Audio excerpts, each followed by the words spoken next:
Hey buddy, Ryan here from Android Coliseum. I'm here to do a review today on the Asus ZenFone 5Q. Now this is their sort of mid-tier range. I'd actually even put a little bit lower, lower end mid-tier range. So it's a 6-inch display to screen. It's got a little fingerprint sensor. You turn that on. There we go. Not a bad looking display, I gotta admit. I really like it. The feel is really plastic, and especially the little weird feel that we have, this little ridge in the side with the lips, and feels like they've taken an Oreo and squished it together. So it's got a weird hand feel. Not too bad, not too big. It's got a pretty big chin, even though it's got the 2:1 ratio.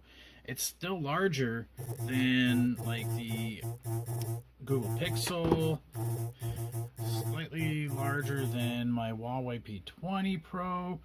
So it's a little big, I think, feel in the hand, but otherwise it's not too bad. We got a power volume rocker. It's got a headphone jack. There's headphones in the case. Oh, box there. In the box, we also have the bumper case. I'm really liking getting bumper cases on my phones, just so I can do stuff like that, put it down. So it's got that in the box there too. That's a nice little added feature. Otherwise, I mean, this is 64 gigs of storage, which is really good. Get a lot of good selfies in there because it's got a 20 megapixel selfie camera. Now, they say it's a dual 20 megapixel selfie camera, but it's actually a 20 megapixel and an 8.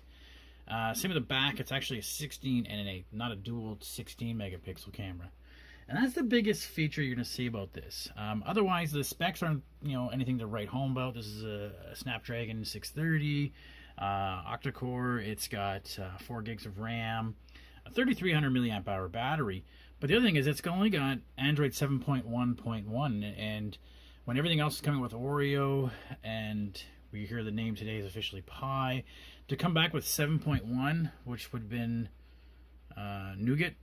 Why would you do that? And then it also comes with a micro USB jack. Like, it just seems a bit behind in what it should be, especially at a price of about $450. I mean, you would think it would have a bit more into it there.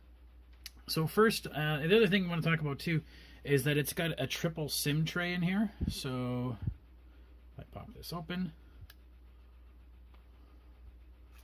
we've got a dual SIM tray, so 1 and 2 here, and then we've got an SD card. So it's got 2 trays for your SIM cards, and you can change which cellular data you're going to be going from, I guess. I've never played with it to know which ones you're going to be using. Then it's also got the micro SD card. Depending on where you go, some people say it's 200 gigabytes max, some say it's 2 terabyte max. Anyways, whatever it is. I found that the specs on it being a little laggy here and there. So that's just me. I found it being a little bit low.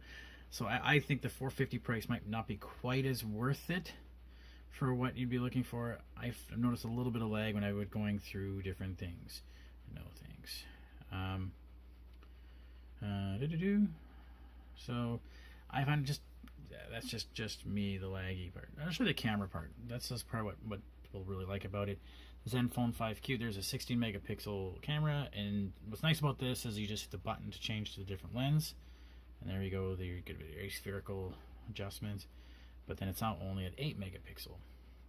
Same thing when you go to the selfie camera. We have a 20 megapixel selfie camera. Hit the other lens to go wide angle, and now we only have 8 megapixels to use from. Still fine, I'm sure, for most people. We can play around with the beauty effects. Anyways, one neat thing I did like with the camera is that you could do, sorry, it was in this one, that if I want to take a picture, I can go how many second delay I'd want. So 2-second delay. Nice little neat way to timer it. That's pretty neat. The other thing that they have in here is their selfie cool feature. You can go and adjust your selfie level, and you can do live selfie, you can do camera mode. So in the camera mode you can adjust how much beauty level you have. So there you go. I almost have no wrinkles whatsoever. That's my laundry just about done, so I think this video is just about done. So anyways, you can pick this up at Newegg, Best Buy, Memory Express, about $450. Amazon, I think, had a sale on it for $415. I think there might be other options for that price you might want to take a look at, especially when most people go through the carrier. You won't get this through the carrier.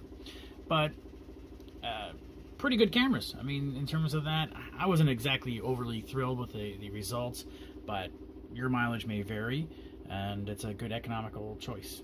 Okay, thanks everybody. I'll have a full review on the website. If you have any questions, you know where to reach me. Thanks. Bye.